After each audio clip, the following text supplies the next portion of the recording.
नमस्कार, मी रेश्माच रेसिपीमध्ये आपलं खूप खूप खूप स्वागत. आता बघा कडाक्याची थंडी पडते आणि संक्रांतीचे दिवससुद्धा अगदी जवळ आलेले आहेत. अशा वेळेस आपण काय करतो, तिळाचे वेगवेगळे पदार्थ बनवतो, कारण तीळ आपल्या पोटात जाणं गरजेचं असतं. जेव्हा जास्त थंडी पडते तेव्हा तीळ उष्ण असतात, त्यामुळे शरीरासाठी चांगले असतात. म्हणून आपल्याला वाटतं की घरातल्यांनी तिळाचं प्रमाण खाण्यातून वाढवावं, म्हणून आपण काहीतरी प्रयत्न करतो. अगदी त्यांच्या आवडीचे वेगवेगळे पदार्थ बनवतो, खमंग किंवा आवडीचे कोणतेही, तेव्हा ते कुठं तीळ त्यांच्या पोटात जातं. असाच काहीसा आजचा जो पदार्थ आहे, आपण तीळ कोथिंबीर बघा इडली पात्रामध्ये मी टाकते आहे. तर तुम्ही म्हणाल आता आजचा कोणता असा हा पदार्थ आहे की इडली पात्रामध्ये तीळसुद्धा आपण टाकले. तर हो, ह्याच आजचा जो पदार्थ आहे आपण इडली पात्रामध्येच करतो आहे. तर तो कोणता आहे, चला तर मग आपण सुरू करूयात. तर बघा मी पहिल्यांदा आता कोथिंबीर घेतलेली आहे. तर या दिवसात कोथिंबीरीचं प्रमाणसुद्धा अगदी बाजारामध्ये मुबलक प्रमाणात विकायला येतात. त्यामुळे बघा गावरान हिरवीगार फ्रेश अशी कोथिंबीर मी घेतली, एक गड्डी म्हणजे एक जुडी कोथिंबीरीची घेतलेली आहे. ती निवडून स्वच्छ खळखळत्या पाण्यामध्ये धुवून घेतली आणि थोडीशी अशी सुकवून घेतलेली आहे. फॅनखाली अगदी कोरडी करून घेतली आणि बारीक अशी ही मी चिरून घेते. जर तुम्हाला दाताखाली त्याच्या जर काड्या आवडत नसतील तर तुम्ही फक्त कोथिंबीरीची पानं घ्या आणि काड्या जर घ्यायच्या असतील अगदी कोवळ्या तर त्या अगदी बारीक अशा चिरून घ्यायच्या. तर मी एकदम कोवळ्या काड्या घेतलेल्या आहेत, आता त्या बारीक असे चिरून घेते. तर बघा आता ही कोथिंबीर आता मी सगळी अशी बारीक कापून घेते. आपली ही कोथिंबीर बघा कापून झालेली आहे सगळी. तर एका जुडीच्या एवढी कापून आपली ही कोथिंबीर झाली. आता यानुसारच आपल्याला त्यामध्ये वेगवेगळे साहित्य टाकायचे, म्हणजेच मसाले टाकायचे. आता पहिल्यांदा मी मिक्सरमध्ये बघा लसूण, आलं आणि हिरवी मिरची वाटली. तर आलं, लसूण आणि 3 हिरव्या मिरच्या त्यामध्ये टाकलेल्या आहेत. आता मिक्सरला फिरवून घेतलं आहे, आता ते त्यामध्ये मी टाकते. आता बघा आपण आज करत आहे की कोथिंबीरीच्या खमंग अशा वड्या. तर आपण वेगवेगळ्या पद्धतीने कायम करतो, सगळेच जण ह्या वड्या करतात. आज आपण इडली पात्रामध्ये या कोथिंबीरीच्या वड्या बनवतो आहे. अगदी सोपी पद्धत आहे, सहज कुणी पण बनवेल, म्हणून आता ही आजची रेसिपी मी तुमच्याशी शेअर करते. आता त्या कोथिंबीरीमध्ये आलं, लसूण आणि मिरची टाकली, नंतर हळद घातलेली आहे, नंतर धणे जिरे पूड टाकली, नंतर चवीनुसार मीठ टाकलं आहे आणि हातावरती चोळून ओवा घेतलेला आहे. आता मिठाचं प्रमाण आणि तिखटाचं जे प्रमाण आहे, आपण कोथिंबीर जास्त वाटते त्यामुळे तुम्ही जास्त घालू नका. अगोदर थोडंसं कमी प्रमाणात घाला आणि नंतर पीठ मळल्यानंतर टेस्ट पाहून तुम्ही तिखटाचं आणि मिठाचं प्रमाण पुन्हा कमी जास्त करू शकता. म्हणून अगोदर कमी टाकायचं आणि नंतर तुम्ही वाढवून घेऊ शकता. आता हे साहित्य टाकल्यानंतर मी नंतर लाल तिखट त्यामध्ये टाकलं आहे आणि हिंग घातलेलं आहे. आता हे यामध्ये मीठ टाकल्यामुळे आता त्याला हळूहळू थोडंसं पाणी सुटतं, म्हणूनच आता हे कोथिंबीर जी आहे ती हाताने चांगली चुरगळून घ्यायची, म्हणजे ती थोडीशी ओलसर होते. आता यामध्ये आपल्याला बेसनपीठ मिक्स करायचं आहे. तर त्यासाठी मी एक डबा भरून बेसनपीठ काढून घेतलं आहे आणि हवं तेवढं आता आपल्याला लागेल तसं थोडं थोडं प्रमाणात आपल्याला या कोथिंबीरीमध्ये बेसनपीठ मिक्स करायचं आहे. तर हाताने जेवढं जास्त चुरगळून घेऊ तशी ती ओलसर होते आणि हे पीठ त्यामध्ये अगदी मिक्स होतं. तर आपल्याला समप्रमाणात, म्हणजेच कोथिंबीर आणि बेसनपीठ असं दोन्हीही समप्रमाणातच आलं पाहिजे, असं पीठ झालं पाहिजे. त्यामुळे पिठाचंही प्रमाण कमी नको व्हायला. तर आता बघा घेतलेलं जे पीठ आहे तेवढं मी बरोबर त्यामध्ये बसवते आहे, म्हणजे 1 ते 1.5 वाटी आपण बेसनपीठ घेतलेलं होतं, तर ते सगळं मी त्यामध्ये बसवलेलं आहे.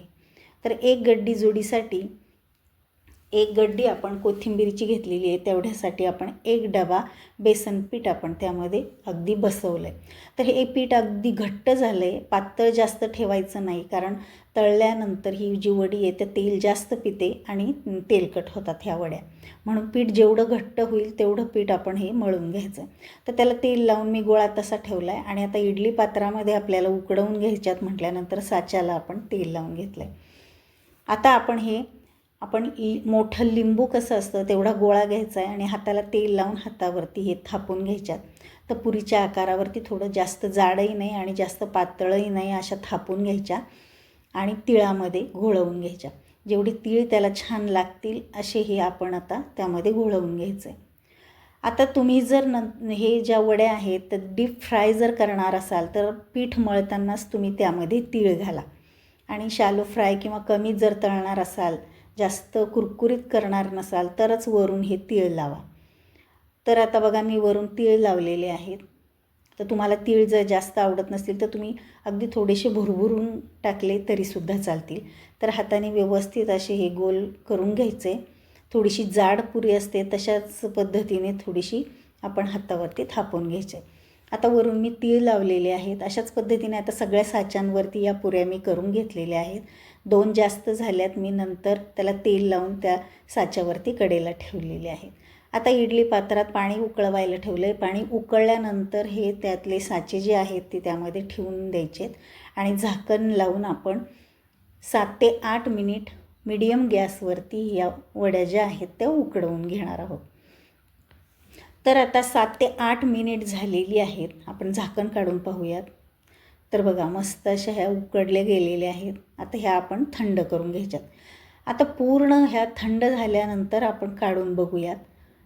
तर चाकूने किंवा हाताने सुद्धा सहज, चमच्याने सुद्धा ह्या सहज निघतात. अगदी हे पहा, अगदी साच्याला कुठे चिकटलेल्या सुद्धा नाहीत. मस्त अशा ह्या घट्ट पीठ असल्यामुळे ह्या मस्त अशा घट्ट झालेल्या आहेत.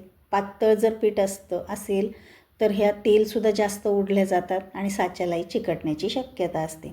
आता थंड झाल्यात पूर्ण या. आता आपण हव्या त्या आकारामध्ये आपण चाकूने कापून घेऊ शकतो. तुम्ही अशा पद्धतीने अर्ध्यासुद्धा करू शकता किंवा त्याचेही सुद्धा 2 भाग करू शकता. आता मी एका वडीचे 4 भाग केलेले आहेत.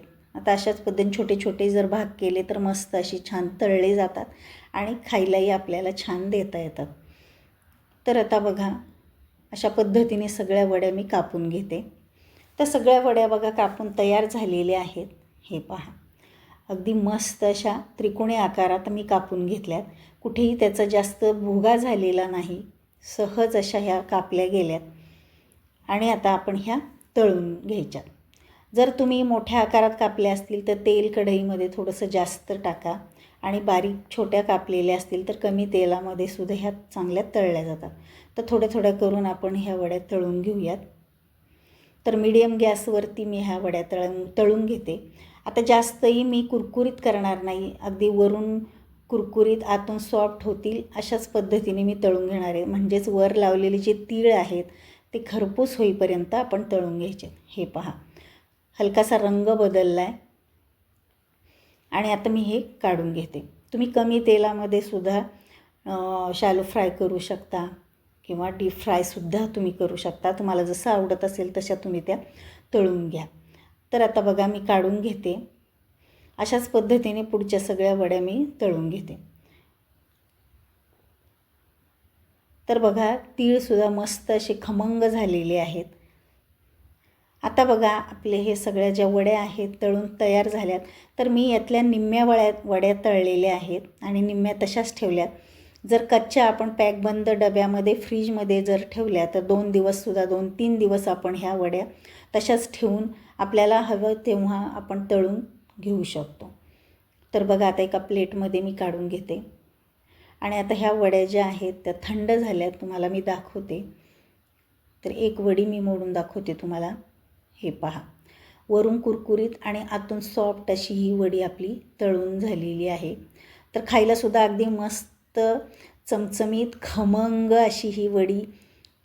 जेवताना 2 घास नक्कीच जास्त जातील आणि त्यामधल्या तळलेल्या तिळाची खमंग अशी चव आणि कोथिंबिरीची चव, अतिशय भन्नाट अशी ही वडी तयार होते आणि अगदी सोपी पद्धत आहे. कुणीही सहज करू शकेल.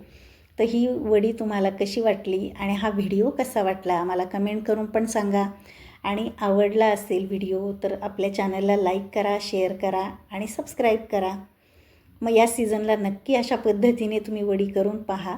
चला तर मग भेटूयात अशा छान छान नवनवीन रेसिपींच्या व्हिडिओमध्ये. तोपर्यंत बाय बाय, टेक केअर.